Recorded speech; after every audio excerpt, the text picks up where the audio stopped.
Hey good people, and welcome back to the channel.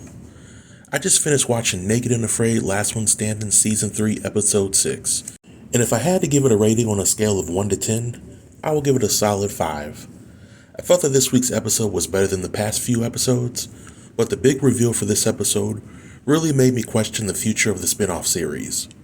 But over the course of this review, I will share my thoughts on the important events for the episode, which do contain some spoilers, and I will share my thoughts on who has the best chance of winning Last One Standing. So without any further delay, let's jump right in. The first important event for this episode would be the 3 self-eliminations. And again, spoiler warning. But early in the episode, we get tap-outs from Laura, Kayla, and Trish. You see, good people, Laura, Kayla, Trish, and Chini met and they discussed the possibility of all the women self-eliminating. Why? Because they felt that they had little to no shot at making it to the finale. They felt that the odds were stacked against them. So as I watched the collection of scenes unfold, I gotta be honest here. I felt very disappointed in the women for the primary reason they gave for wanting to tap out. I can completely understand Laura wanting to tap out because of the whiplash injury she suffered a few episodes back. To a lesser degree, I can understand Kayla wanting to tap out because she was diagnosed with low blood pressure and dehydration in this episode. But Trish had nothing medically wrong with her, at least nothing that was shared during the episode. There was also nothing medically wrong with Chini, so if all these women wanted to do was leave the show, then they'll be well within their right to do so. But I don't buy that these women truly felt that the show was being sexist towards them and tailoring the challenges to give the men a competitive advantage.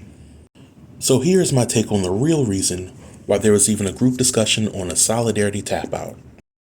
Laura, Kayla, Trish, and Chini have never tapped out of any kind of Naked and Afraid challenge prior to being on this season of Last One Standing.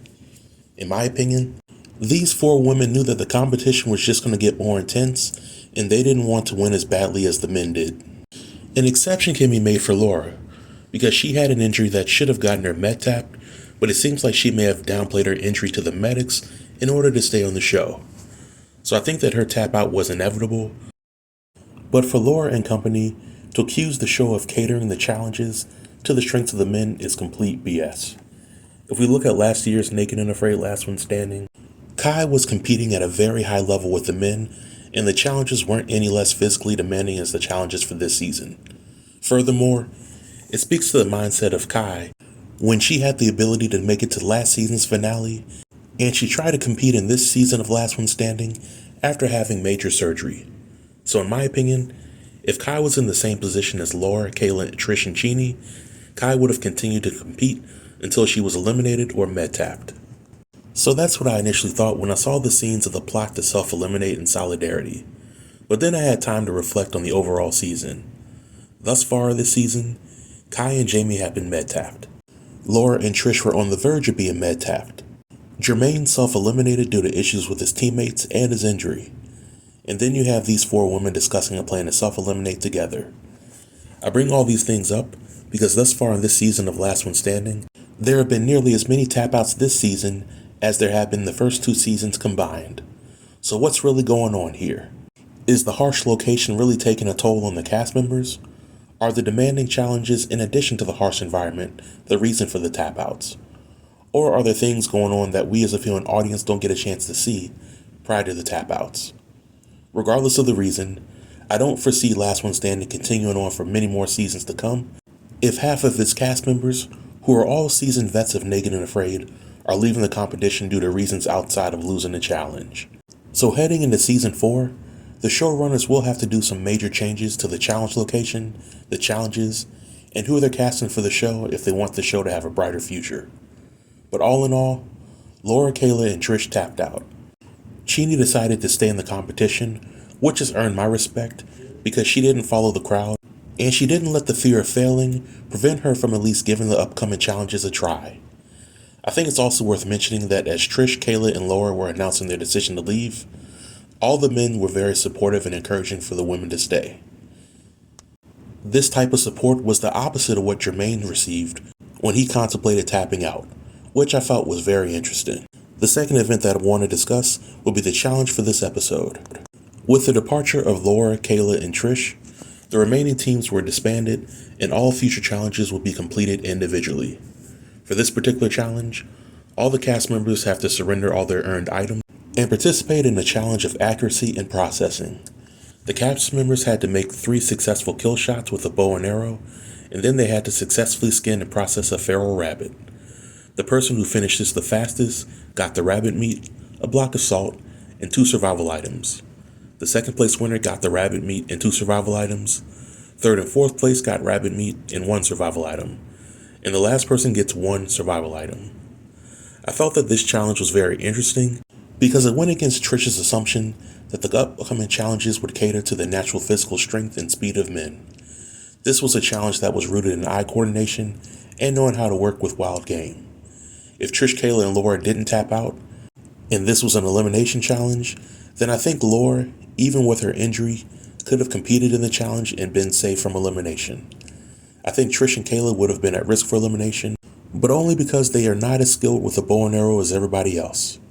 But in this challenge, Matt finished first, Patrick finished second, Jeannie finished third, Darren fourth, and Max came in fifth.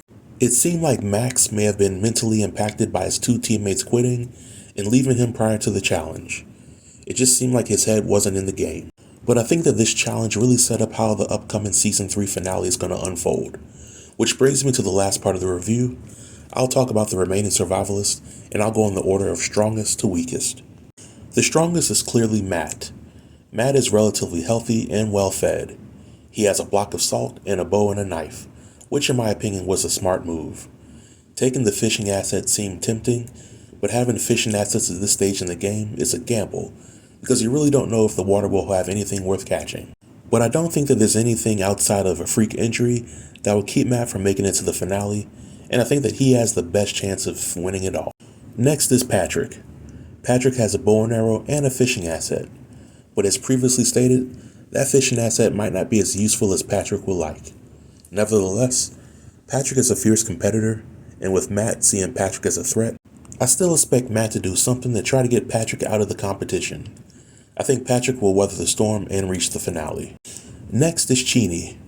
I think that there will be a 3-person finale again this season, and Chini will be part of it. There's been entirely too much foreshadowing from the previews and Jermaine's prediction. I don't think that Chini will be the last one standing, but I think that she will come in second place. But the winner will be a toss-up between Matt and Patrick. It will ultimately depend on the last challenge and whose skill set it caters to the most. Next is Darren. Darren is also a fierce competitor, but bushcrafting is within his wheelhouse. And if the upcoming challenges don't include bushcrafting, then Darren loses his advantage. I don't think that Darren makes it to the finale, but if he does, I can only see him coming in third place. And lastly, there's Max. By the end of this episode, Max was the only cast member that didn't have any food, and he suffered second-degree burns on his foot prior to having to walk a 2-mile migration. The way this episode ended left a mystery to Max's fate, but I think that Max has the highest chance of getting eliminated next. If Max somehow makes it to the finale, then I think that he won't have a chance to win it all because of his injury, and because he's working at a calorie deficit, but we shall see. And this marks the end of the review. Feel free to leave all comments below in the comment section, and I'll be sure to reply to everybody. Until next time, stay tuned and stay safe. Peace.